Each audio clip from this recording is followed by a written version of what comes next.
I mean that in a poetic, metaphorical way. So, we're about to watch something crazy. Modern Life is Designed to Break You by Alex Wade. This is blowing up because it's real. Let's Modern watch. life is designed to break you. And no, I don't mean that in a poetic, metaphorical way. I mean literally. Your job, your relationships, your lifestyle, even your sense of self. All of it is set up in a way that's meant to drain you, in a way that Mm. makes you feel like you're constantly behind, constantly not enough, constantly stuck, and constantly not as good as other people around you. And if you feel that way, it's probably not your fault. We're all going through something By like design. this. Aside from the top 0.001% of people in wealth and status, I guarantee you that we're all going through something similar like this. It's not just dysfunctional, it's intentional. On a macro Hmm. level, it's almost like there's a system in place, some kind of weird partnership between corporations, government, and just the overall culture that's been designed to Hmm. keep you alive just long enough to milk your money and drain your life force in the process. Is it just And keep you working just hard enough as well. me who feels that way, or have you kind of started to see the same thing too? I mean, something like that sounds extreme, but if you zoom out, I think that's exactly what it looks like. This system, if we should call it that, it's built for productivity, not people, for profit, not peace. And the Mm. craziest thing is that if you're not breaking under the weight of it all, then that probably means you're numbing yourself just enough to get by. And that's what they want. Mm.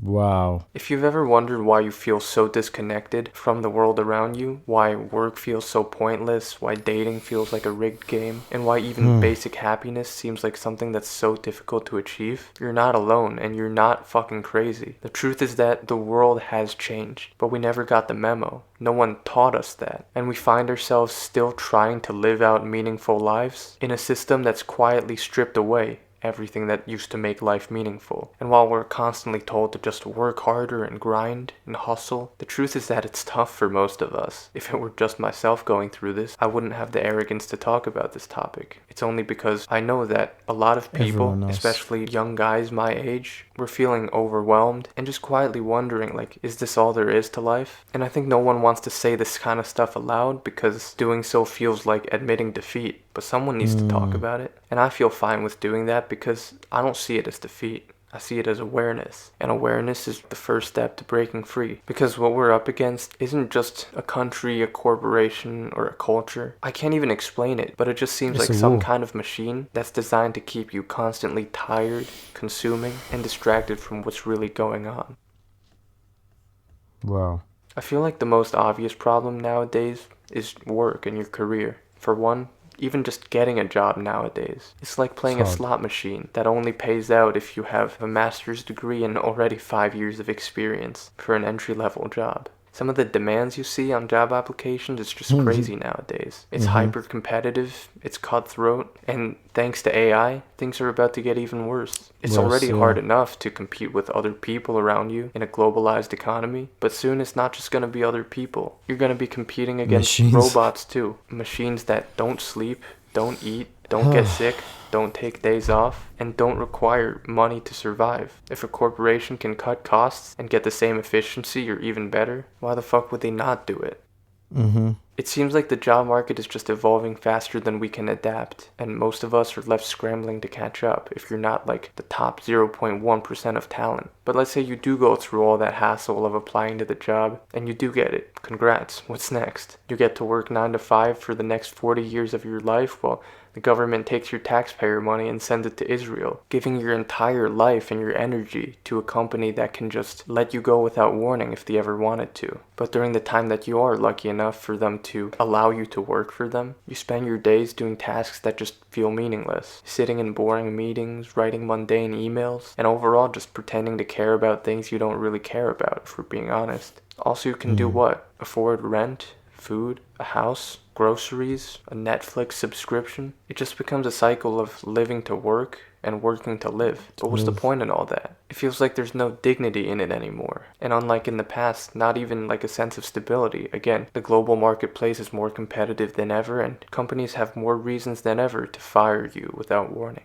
The whole process of going through like a normal job and career, it just feels like endless resumes, endless rejections, and the looming fear of falling behind. But what's worse is that in the past, there was at least reason to justify living that way. They sold you the dream of a stable career with a pension and a paid A off house. house, but it's 2025 and it seems like that whole thing is a relic of the past. Deep In the video. past, most people worked normal jobs and lived normal lives, but they had something to live for, something deeper, a family, a relationship, neighbors and friends around you, a community, a nice little house in the suburbs with the white picket fence and all that. It wasn't necessarily glamorous, but it gave life structure and it gave the Meaning. average person something to live for and something that they could realistically achieve within their lifetimes. But now, that vision is practically a fantasy. It's very hard to be just a normal person in today's It's beyond the fantasy. That dream is basically impossible. The American dream is pretty much impossible except for those who really try super hard to see the glass. Like the fish doesn't see water or they don't realize that they're in a tank. Those who truly work their butts off, you can break out. But the ones, and they're trying to get on those who are trying to break out. They're trying to make that impossible as well.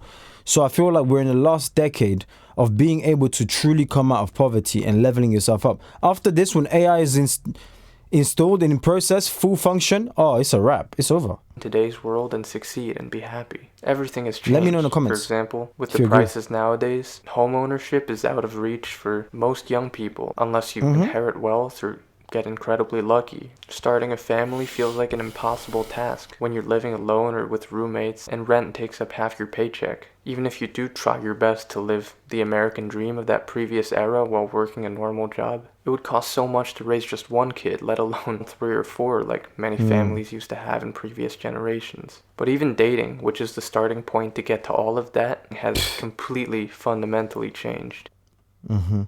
Upside down world now. Back then it was Literally. simple. People dated within their communities. There were natural opportunities to meet people through things like friends, school, church, or just hanging around the neighborhood when people went outside and cities were walkable. But now, everything is digital. You see those graphs about how online dating has just skyrocketed in recent years. Relationships, something that used to be deeply meaningful to us as people, it's just been turned into a fucked up game. Swiping, ghosting, algorithms, elo scores. What the fuck, dude? It's harder than ever to find someone who wants to build a future together with you, let alone someone you connect with on a deeper level. And dating is extremely tough, especially if you're a young guy in this era. It just feels like you're playing a game that's stacked against you. Dating apps have basically ruined everything. Sure, they've made it more convenient, but they've also made it way more superficial. Your face and your height are what you get judged on. And if you don't look a certain way, you're practically invisible. You can be a kind, thoughtful, intelligent person, but if your photos don't scream 6 foot tall with a chiseled jawline, good luck. Good luck with that. And even if you do match with so someone, true. the odds of it going anywhere meaningful are so slim. It seems like Very everyone's dating with 1 foot out the door already, and especially girls who have so many options on these dating apps. It's like trying to pick from a buffet. Everyone wants to keep their options open. Everyone wants to find the best person on paper instead of finding a person who's good enough and then trying to build the best relationship from. So everything he's saying, I completely agree with. So now, what is the resolution? How do you solve this? I'll tell you how you solve this by becoming very good in multiple chambers. The way I describe it is called chambers, meaning chamber 1, physicality, aesthetics, appearance, face card, communication, finance. All of these are chambers. You need to aim to get an 8 across the board. If you're very good in one, but you lack in all the other ones, you're going to suffer. For example, your physicality is amazing. You're in shape, best shape of your life. But financially, you don't have any money. You don't have good communication skills. You're very awkward and weird. You're going to struggle. Why? Because you can't communicate. And the most important one that girls love, he's not a provider. You can't provide. So if you can't provide, it's finished for you. It's a long day. From that. So, long story short, we've gamified human connection, and in doing so, we've made it disposable. Gamified life. That's why more people are lonelier than ever, both guys and girls. That's why our mental health is worse than ever on a societal Medication. level. It's all just a system of endless short-term interactions. Cheap thrills, no depth, no commitment, just the next swipe. Everything is surface level, and it Swipe seems like we're away. losing the ability to connect with people in any real, lasting way. And part of it is because even the cultural messaging has shifted. A lot of people, but especially women nowadays, are encouraged to prioritize career and independence over everything else. Like, I want to be a boss babe. And that's fine if that's genuinely what you want to do. Like, no one's here to judge your life preferences. But if we're just being honest, it's led to a dynamic where relationships are seen as optional, even burdensome. And again, while some people might enjoy that freedom, I feel like a lot of us are Yeah, afraid to admit it, but on a deeper level, no one we're would admit craving it. something more. And that gives rise to the loneliness epidemic, as everyone likes to call it.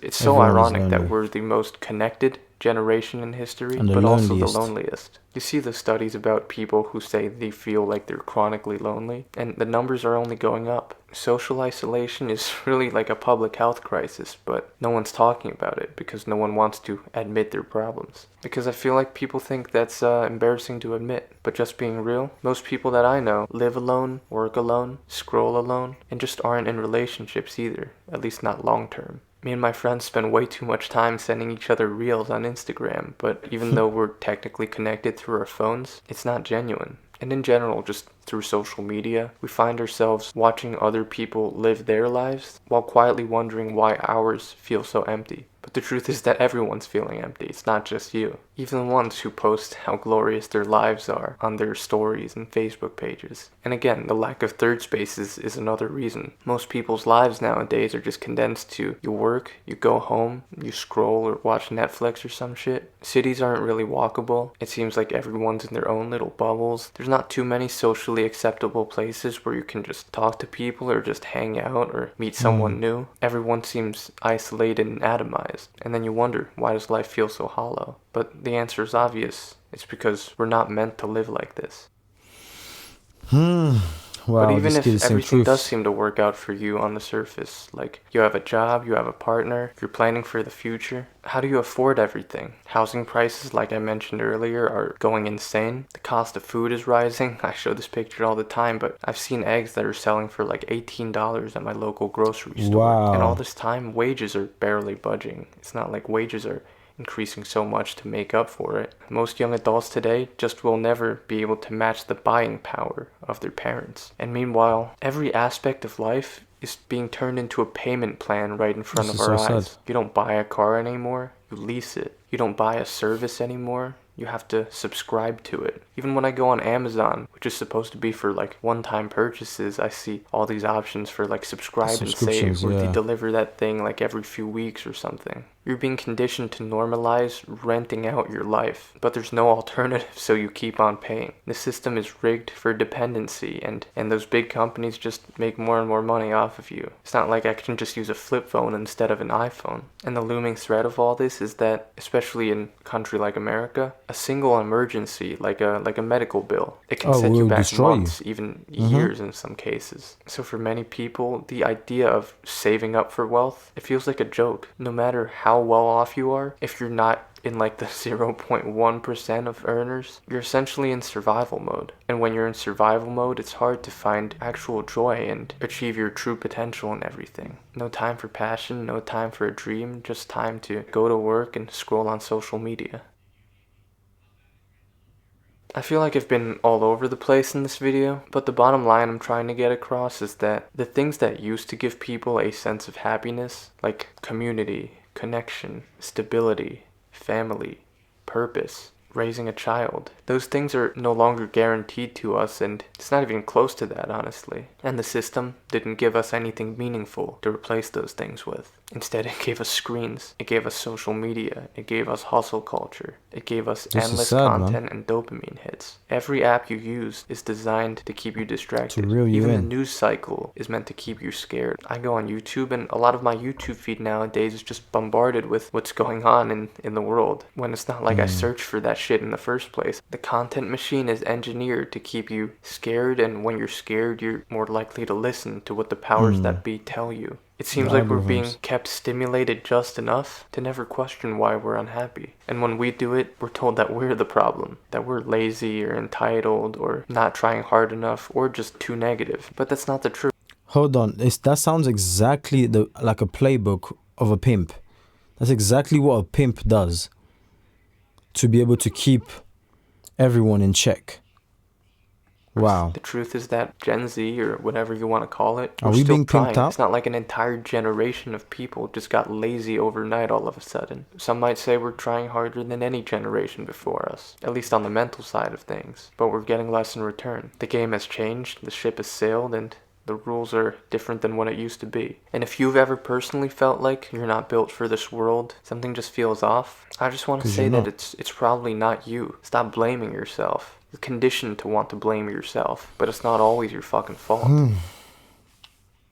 Chapter 8. In the Just end, go on there's your no way. perfect answer, but if modern life is designed to break us, then the only way forward is to stop letting it. And by that I mean to try to at least build something different. Why play by the rules of a game that's rigged against you to begin with? Maybe it's not the right time to just sit back and accept the hand that was dealt to you. Maybe it's time to fight back, but in your own way. Because maybe the solution isn't to play a broken game harder. Maybe it's to build a new game, and that's what I'm trying to do for myself. If you've watched till here, I can share some stuff about my personal worldview.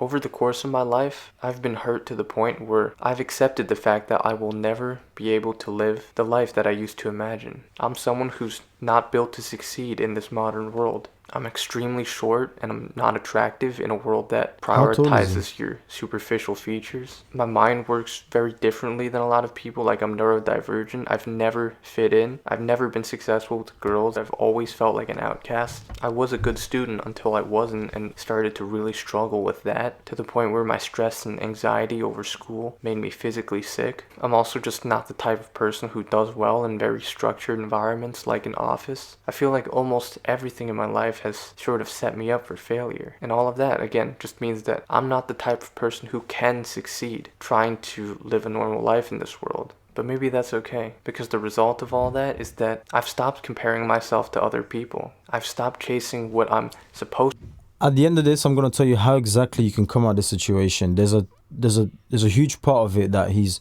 got the wrong to mindset. want, because I feel like I can see through the trap of it all. And instead I'm focused on building something that feels right for me, no matter what other people think. Because fuck that, I'm not gonna succeed in their world anyways, so I might as well try to succeed in my own. Because if you're also like me, if you also feel like the world is broken some way, or if you just don't fit in, maybe the solution isn't to play the rigged game harder, it's to build a new game for yourself. That doesn't mean it's easy, but if you're doing that, or at least trying to find a way to exist in this world without losing Okay, yourself I see he is completely, quite and short. kind of are able to see the things going on around you for what they are at least, then I think you're doing better than you realize. You're not broken, you're just awake. Was that a hard quote to end it? I like that. Anyway, if you enjoyed this video, So he's right about saying that the game is rigged. We're going to go through the comment section. But I'm going to tell you this. The game is rigged, but you need to learn how to play the rigged game. You can't just create your own world because you live in this world. You can't just build a new Jupiter and say, no, I exist in my own world and everything. If he's watching this, then hopefully you take this as advice, because I've actually been in his situation before. Not too long ago. Okay, I entered my 30s in the worst position and condition ever, and I've had to work for everything that I've been able to obtain thus far. Okay, and I'm going to tell you the main thing that you need to snap into, or you need to snap into your head, is that it's all your fault. Every single last bit of it. It rained outside, but yes, you could have brought an umbrella and not have gotten wet. So meaning you've been dealt with these cards. You're short, you're ugly, and all of this. You have to do things that will make you more appealing. In regards to height, you just have to walk into the room like you own the room. So you're telling me when Lord Sugar, for example, Alan Sugar, billionaire, when he walks in, he's very short. He's shorter than this guy. When he walks in a room, he doesn't get respect. Is that what you're saying? He's understood that the chambers, the height chamber, okay, is very low. So what else can I improve on? Let me focus on things that I can change instead of things that I can't change. What else can I improve on? Okay, I can improve my finances. He outperformed in the finance chamber and took his overall score. Let's just use that because the world like to use scores, right? He took his overall score to the next level simply by maximizing the finance chamber. Fitness wasn't even that, but imagine you maximize finance, fitness, You work on the changeables, things that can be changed. Your life will improve. But if you focus on the unchangeable, things that can't be changed, you will. I promise you, you can create your own world as much as you want. But unfortunately, you live in this world. Maybe the next world you can ask God to give you different limbs and make you a bit taller and all of this. But that's not the way it works. But in this world, as long as you're in this world, the cost of living is rising. Milk, bread, and all the necessities are going to keep on going up. You can't just say, I'm in my own world. You know, in my world, bread and milk is very cheap. I don't care how many times you possess yourself or self-hypnosis, it's not going to work. So you have to set yourself in a position where you're geared to win along with the flaws that you've been handed over, with the cards you've been dealt over. That's how you conquer. But let's see the comment section down below. Okay, so this is from him. Take it. Okay, cool. Take it from me. Why is it not highlighting as I'm reading? But anyways, take it from me, an old guy who was young adult in the 90s. Life was so much better then. This is someone who was back then admitting life was way better then. It's not just in your head. It's not being exaggerated. You're right to be suspicious and angry. This honestly doesn't even feel like living in the same country as I did back then. Maybe not even the same Maybe not even the same dimension. Every single thing is worse now. Every single thing. And look how many people agree with him. A ton, because it's true. It's true. It's by design. We're reading this one here by Flat. Let me just scroll it so you guys can see. It's by design. Broken people won't rise up against the broken system. Very true. In fact, that's probably one of the deepest comments I've read today. You're not broken. You're just awake. Perfect quote. Oh my goodness me. So that's what I'm saying. If you're awake, you need to understand the way the game... There's a reason as to why we say don't hate the player, hate the game. Don't hate the game. Play the game the way the game is supposed to be played and you're going to win. Who doesn't want to improve their life? Who doesn't want excess money to be able to leave for their loved ones? If there's an emergency operation that needs to be taking place, hey, mom, it's okay, I got you. You pay for the operation. It's only then you realize, God forbid, I'm not wishing on anyone, but if your family member or loved one had an emergency, you have zero to contribute or to even pay for, that's when you're going to wish you would have done something. So take your life serious. Share this video. Let me know what you think in the comment section down below, and I'll catch you guys on the next one.